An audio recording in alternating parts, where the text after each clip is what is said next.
Five finger class YouTube channel की ओर से मैं डॉक्टर फखरुद्दीन एक नए टॉपिक के साथ आपके सामने हूं।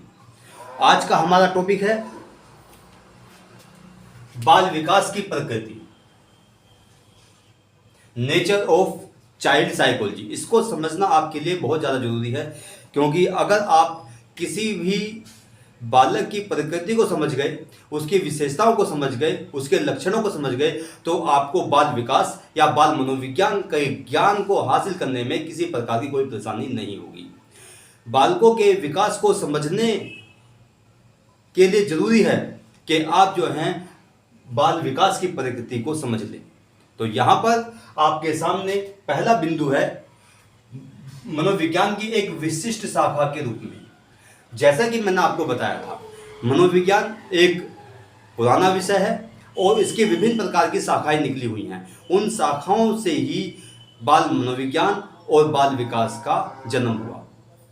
अब यहाँ पर क्योंकि हम बाल मनोविज्ञान की बात कर रहे हैं, तो मनोविज्ञान क्या काम करता है कि मनोविज्ञान एक ऐसा विषय है जो मानव व्यवहार का वैज्ञानिक अध्ययन करता है और यह व्यवहार के विभिन्न पक्षों और उसके आयामों से जुड़ा हुआ होता है। यानी कि मानिए आप कि मनोविज्ञान का जो संबंध है वो व्यक्ति के व्यक्तित्व और उसके व्यवहार के विभिन्न प्रकार के जो टाइप्स होते हैं उससे, जो एस्पेक्ट्स हैं उनसे, और साथ साथ जो डायमेंशन हैं उनसे जुड़ा हुआ होता है।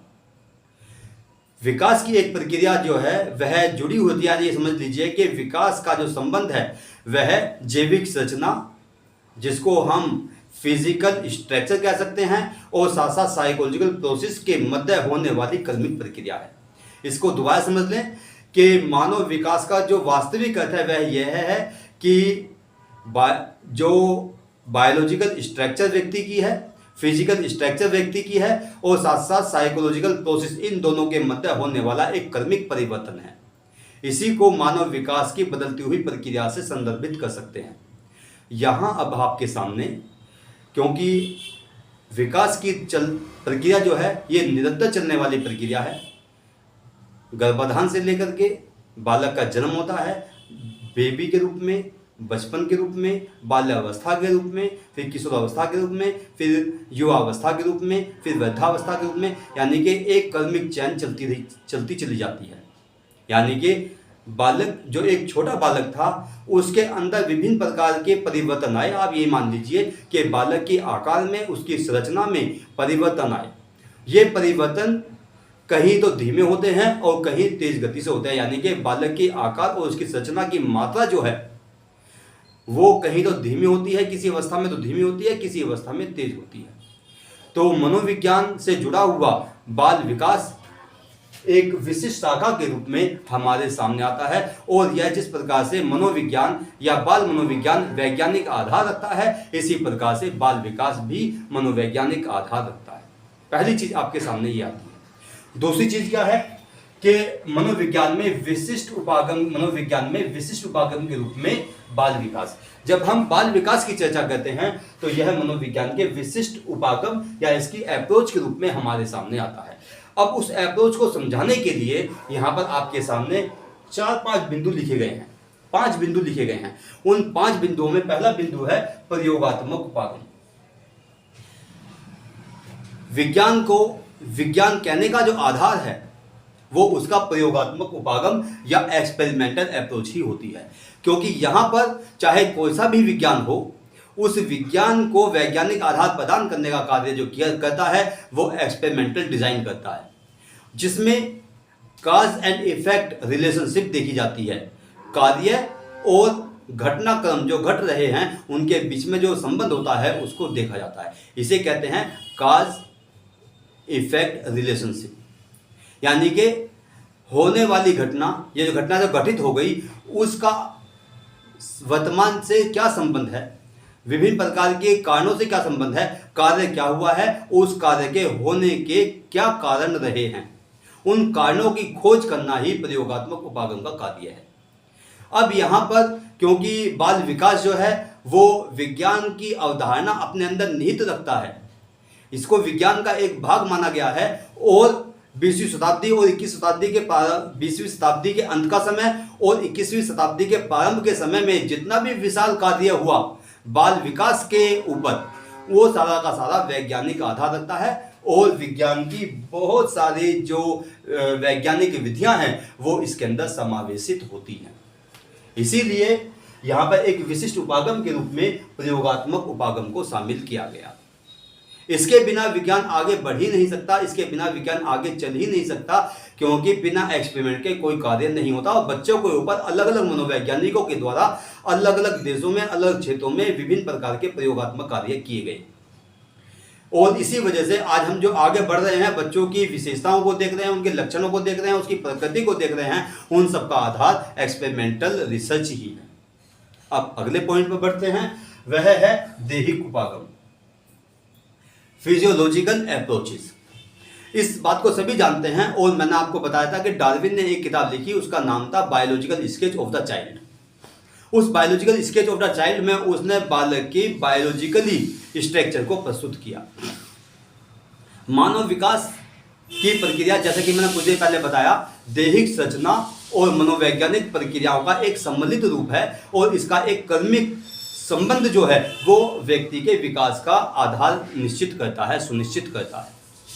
अब यहाँ पर आकर के बच्चों, तुम्हें ये चीज़ समझनी है, विद्यार्थियों तुम्हें यहाँ पे ये चीज़ समझनी है कि जिस प्रकार से हमारी दैहिक संरचना होती है, उस दैहिक संरचना का जो संबंध है ऑटोनोमस नर्वस सिस्टम से जुड़ा हुआ होता है और मस्तिष्क के अंदर विभिन्न प्रकार के न्यूरॉन्स होते हैं, विभिन्न प्रकार के हार्मोन्स और एंजाइम हमारे बदन से सक्रिय होते हैं।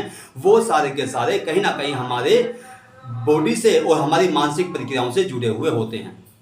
हमारी सोच, हमारी समझ, हमारे विचार, हमारे संवेग, ये कहीं ना कहीं हमारी दैहिक संरचनाओं से संबंध रखते हैं। इसीलिए वर्तमान के मनोवैज्ञानिक संज्ञान के ऊपर जहां रिसर्च कार्य कर रहे हैं, वो संबंध बायोलॉजी से जोड़ करके चल रहे हैं, बायोलॉजिकल इफेक्ट से जोड़ करके चल रहे हैं कि किस प्रकार से मानसिक प्रक्रियाएं जो हैं उनका संबंध जो है बायोलॉजिकल सिस्टम से जुड़ा हुआ है। और सबसे ज़्यादा जो दिया जा रहा है वो ब्रेन के ऊपर दिया जा रहा है कि ब्रेन किस प्रकार से कार्य करता है और उस ब्रेन का कार्य जो है वो सारी की सारी व्यवस्थाओं को संभालना है, एक व्यवस्थित विकास की प्रक्रिया को आगे बढ़ाना है। तो यहाँ पर हमारा जो मस्तिष्क है वह विभिन्न प्रकार की क्रियाओं से जुड़ा हुआ है, जो कि हमारी सोच को, हमारी समझ को, हमारे संवेग को, हमारी बुद्धि को, हमारे व्यक्तित्व की प्रक्रियाओं को, अधिगम की प्रक्रियाओं को आगे बढ़ाने का कार्य करता है। इसीलिए यहाँ पर दैहिक उपागम के रूप में, विशिष्ट शाखा के रूप में इसको शामिल किया गया।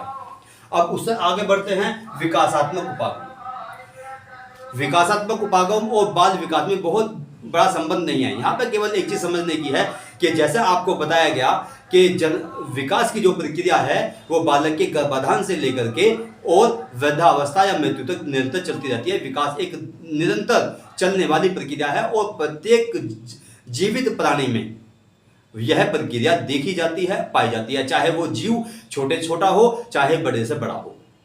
अब क्योंकि ये प्रक्रिया जुड़ी हुई है विकासात्मक उपागम से, डेवलपमेंटल अप्रोच से, तो यहाँ पर बालक के व्यवहारों में, उसके व्यक्तित्व में, उसकी क्रियाओं में विभिन्न प्रकार के जो परिवर्तन आ रहे हैं उन सब का अध्ययन विकासात्मक उपागम के अंतर्गत किया जाता है।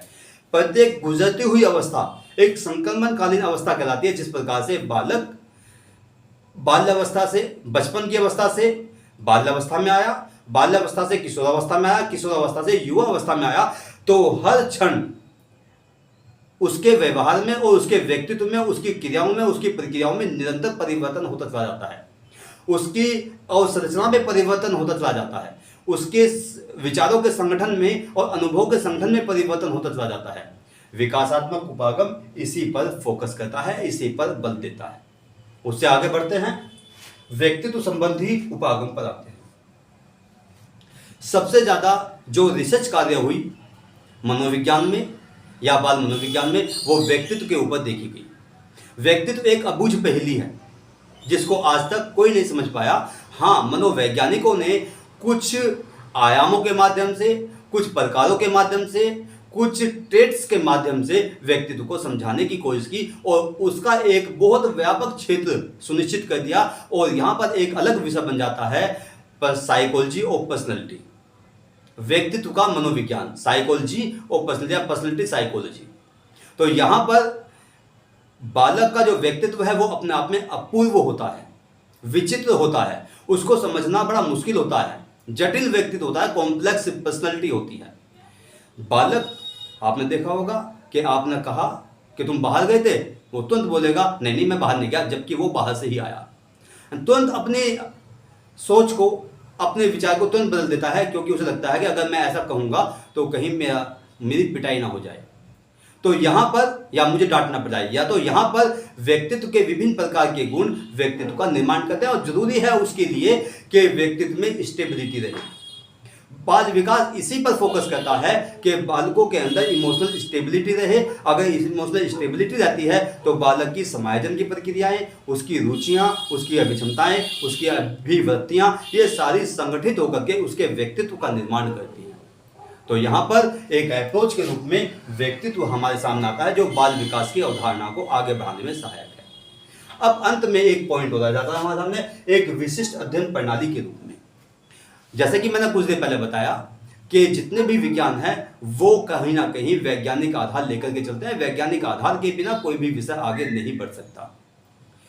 मनोविज्ञान, बाल मनोविज्ञान, शिक्षा मनोविज्ञान या जितने भी मनोविज्ञान हैं, जितने भी मनोविज्ञान के क्षेत्र हैं, उनकी शाखाएं हैं, उन सभी की अध्ययन की प्रणालियां और अध्ययन के विषय अलग अलग हैं। बहुत से सम्मिलित भी हैं, समावेशित रूप भी हैं, कुछ अलग प्रकार के अध्ययन विधियां हमारे सामने आती हैं, स्टडी मेथड हमारे सामने आते हैं।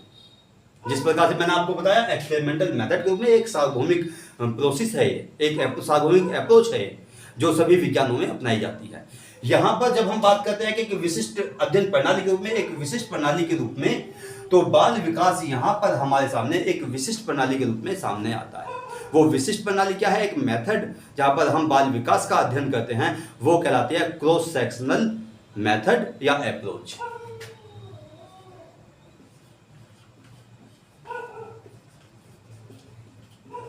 सेक्शनल अप्रोच यानी कि बाल विकास के अंदर जितने भी अध्ययन कार्य किए जाते हैं उनमें अधिकतर या तो एक्सपेरिमेंटल अप्रोच को अपनाया जाएगा या क्रॉस सेक्शनल अप्रोच को अपनाया जाता है। इसके अलावा एक मेथड हो जाता है यहाँ पे जिसको कहते हैं लॉन्गिट्यूडनल।